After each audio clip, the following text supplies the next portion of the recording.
रमा एकादशी व्रत कथा। एक पौराणिक कथा के अनुसार एक नगर में एक मुचकंद नाम के एक प्रतापी राजा रहते थे। उनकी एक बेटी थी जिसका नाम चंद्रभागा था। राजा ने अपनी बेटी का विवाह राजा चंद्रसेन के बेटे शोभन के साथ कर दिया था। चंद्रभागा के यहाँ सभी एकादशी का व्रत करते थे, लेकिन उसके पति शोभन को भूखा रहकर नहीं रह सकता था। उसे दोनों समय खाना खाने की जरूरत थी। शोभन एक बार कार्तिक मास के महीने में अपनी पत्नी के साथ ससुराल आया। तभी रमा एकादशी व्रत पड़ा। चंद्रभागा के गृह राज्य में सभी रमा एकादशी का नियम पूर्वक व्रत रखते थे और ऐसे ही करने के लिए शोभन को भी कहा गया।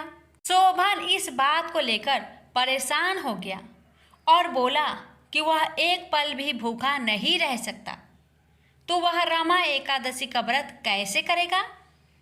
वह इसी परेशानी के साथ पत्नी के पास गया और बोला कि मुझे इसका उपाय बताओ, लेकिन चंद्रभागा ने मना कर दिया।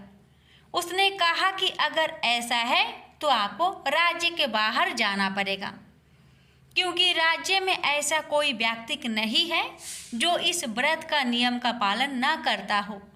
यहाँ तक कि इस दिन राज्य के जीव जंतु भी भोजन नहीं कर सकते। आखिरकार शोभन को रमा एकादशी का उपवास रखना पड़ा, लेकिन भूख को वह सह नहीं पाया और पारण करने से पहले ही उसकी मृत्यु हो गई। चंद्रभागा ने पति के साथ खुद को सती नहीं किया और पिता के यहाँ रहने लगी। उधर एकादशी व्रत के पुण्य से शोभन को अगले जन्म में मंद्राचल पर्वत पर आलीशान राज्य प्राप्त हुआ। एक बार मुचुकुंदपुर के ब्राह्मण तीर्थ यात्रा करते हुए शोभन के दिव्य नगर पहुँचे। उन्होंने सिंहासन पर विराजमान शोभन को देखते ही पहचान लिया। ब्राह्मण को देखकर शोभन सिंहासन से उठे और पूछा कि यह सब कैसे हुआ। तीर्थ यात्रा से लौटकर ब्राह्मण ने चंद्रभागा को यह बात बताई। चंद्रभागा बहुत खुश हुई और पति के पास जाने के लिए व्याकुल हो उठी। वह वाम ऋषि के आश्रम में पहुंची। चंद्रभागा मंद्राचल पर्वत पर पति शोभन के पास पहुंची। अपने एकादशी व्रतों के पुण्य का फल शोभन को देते हुए उसके सिंहासन व राज्य को चिरकाल के लिए स्थिर कर दिया। तभी से मान्यता है कि जो व्यक्ति इस व्रत को रखता है वह ब्रह्म हत्या जैसे पाप से मुक्त हो जाता है और उसकी सभी मनोकामनाएं पूरी हो जाती है। एक बुढ़िया माँ एक बार 11 माता का व्रत रखी। बड़ी ही भाव भक्ति से पूजा अर्चना की। उन्हें वृद्ध अवस्था में क्या बाधा थी, वो तो अपने पुत्र पौत्रों की सुख सुविधा के लिए व्रत रखने लगी।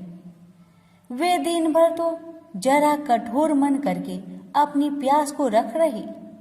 दिन में पूजा पाठ किया, कथा सुनी और पंडित जी को मिट्टी के पात्र में भरकर पानी और ऋतुफल दान दिया।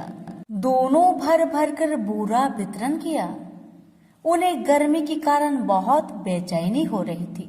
इस कारण से बड़ी देर तक पानी में पड़ी रही और पानी की कुल्ला करती रही, मुंह धोती रही।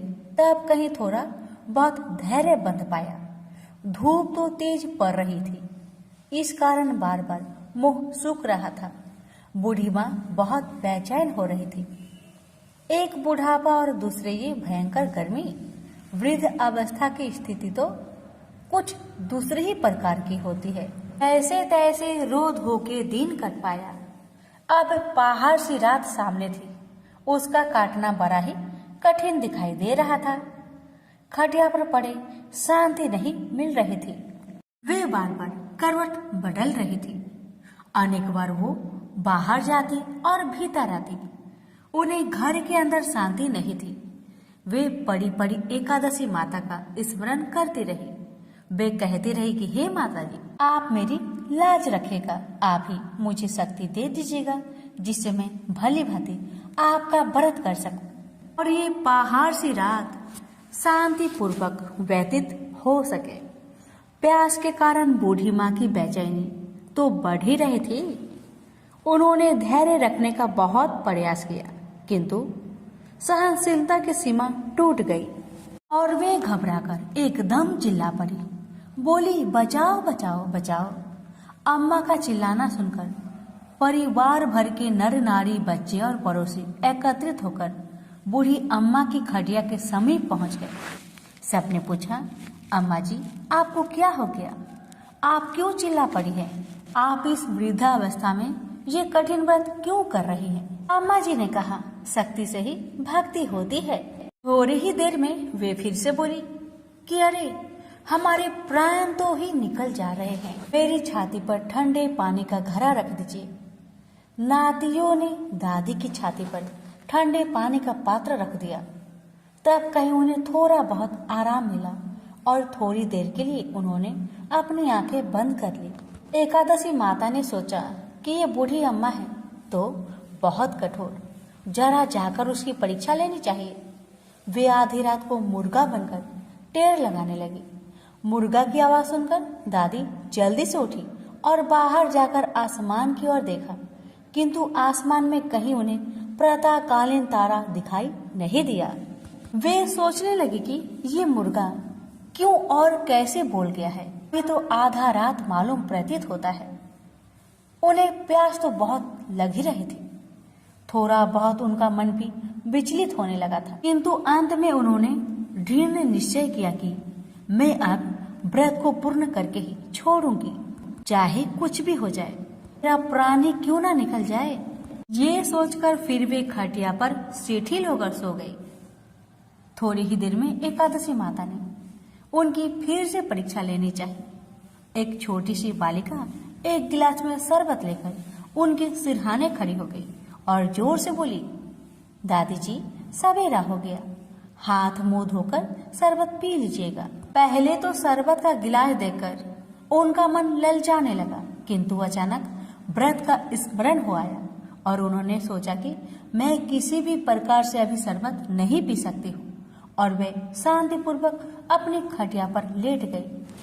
फिर थोड़ी देर में उन्हें ऐसा लगा कि जैसे किसी ने उन्हें पानी के कुएं में पटक दिया हो। वे बड़ी देर तक उस कुएं में हाथ पांव चलाती रही, किंतु उन्होंने अपने मुख में पानी की एक बूंद भी नहीं जाने दी और वे दृढ़तापूर्वक अपना व्रत पालन करती रही। थोड़ी ही देर में न जाने कहां से सामने आग जलने लगी, जिससे भारी गर्मी बढ़ने लगी। प्यास के कारण प्राण निकलने लगे, किंतु बूढ़ी अम्मा का कुछ भी नहीं बिगड़ पाया।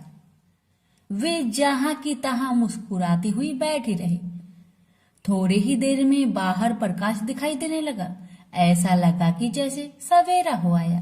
बूढ़ी अम्मा ने जब बाहर निकलकर देखा तो समझ गई कि अभी सवेरा होने में 3-4 घंटे की देरी है। यह जानकर वे शांतिपूर्वक इधर उधर घूमने फिरने लगी। एकादशी माता ये बात अच्छी तरह से समझ गई कि ये बूढ़ी अम्मा किसी भी प्रकार से अपने व्रत से नहीं टल सकती। वे उनके सत्य व्रत को ही अच्छी तरह से समझ गई। सवेरा होते ही बूढ़ी माँ ने स्नान किया, भगवान का पूजा पाठ किया, एकादशी माता की कथा सुनी, ब्राह्मणों को दक्षिणा देकर भोजन करवाया। तब कहीं बूढ़ी अम्मा ने जल ग्रहण किया। कन्याओं को भोजन कराने के बाद अम्मा ने भोजन किया। उस श्रेष्ठ व्रत के प्रताप से बूढ़ी अम्मा की आयु में वृद्धि हो गई। उनका घर परिवार हरा भरा हो गया। घर में अब उनके कोई भी अभाव नहीं रहा। वे हर तरह के सुख साधनों से संपन्न हो गई। नाती नातिनों से उनका घर भर गया और वे उसी दिन से 12 महीने की एकादशी का व्रत करने लगी। एकादशी माता के व्रत के प्रताप से इस संसार में हर प्रकार के सुख भोग कर अंत में वैकुंठ धाम को चली गई। से बोलिए एकादशी माता की जय। प्राचीन ग्रंथों में तुलसी विवाह व्रत की अनेक कथाएं दी हुई है। उन कथाओं में से एक कथा निम्न है। इस कथा के अनुसार एक कुटुंब में ननद तथा भाभी साथ रहती थी। ननद का विवाह अभी नहीं हुआ था। वह तुलसी के पौधे की बहुत सेवा करती थी, लेकिन उसकी भाभी को यह सब बिल्कुल भी पसंद नहीं था। जब कभी उसकी भाभी को अत्यधिक क्रोध आता, तब वह उसे ताना देते हुए कहती कि जब तुम्हारा विवाह होगा तो मैं तुलसी ही बारातियों को खाने को दूंगी और तुम्हारे दहेज में भी तुलसी ही दूंगी। कुछ समय बीत जाने पर ननद का विवाह पक्का हुआ। विवाह के दिन भाभी ने अपनी कथनी अनुसार बारातियों के सामने तुलसी का गमला फोड़ दिया और खाने के लिए कहा। तुलसी की कृपा से वह फूटा हुआ गमला अनेक स्वादिष्ट पकवानों में बदल गया। भाभी ने गहनों के नाम पर तुलसी की मंजरी से बने गहने पहना दिए। वह सब भी सुंदर सोने जवाहरत में बदल गए। भाभी ने वस्त्रों के स्थान पर तुलसी का जनेऊ रख दिया। वह रेशमी तथा सुंदर वस्त्रों में बदल गया। ननद की ससुराल में उसके दहेज की बहुत प्रशंसा की गई। यह बात भाभी के कान तक भी पहुंची। उसे बहुत आश्चर्य हुआ। उसे अब तुलसी माता की पूजा का महत्व समझ आया। भाभी की एक लड़की थी। वह अपनी लड़की से कहने लगी कि तुम भी तुलसी की सेवा किया करो, तुम्हें भी बुआ की तरह फल मिलेगा। वह जबरदस्ती अपनी लड़की से सेवा करने को कहती, लेकिन लड़की का मन तुलसी सेवा में नहीं लगता था। लड़की के बड़े होने पर उसके विवाह का समय आता है। तब भाभी सोचती है कि जैसा व्यवहार मैंने अपनी ननद के साथ किया था, वैसा ही मैं अपनी लड़की के साथ भी करती हूँ, तो यह भी गहनों से लद जाएगी और बारातियों को खाने में पकवान मिलेंगे। ससुराल में इसे भी बहुत इज्जत मिलेगी। यह सोचकर वह बारातियों के सामने तुलसी का गमला फोड़ देती है, लेकिन इस बार गमले की मिट्टी मिट्टी ही रहती है। मंजरी तथा पत्ते भी अपने रूप में ही रहते हैं। जनेऊ भी अपना रूप नहीं बदलता है। सभी लोगों तथा बारातियों द्वारा भाभी की बुराई की जाती है। लड़की के ससुराल वाले भी लड़की की बुराई करते हैं। भाभी कभी ननद को नहीं बुलाती थी।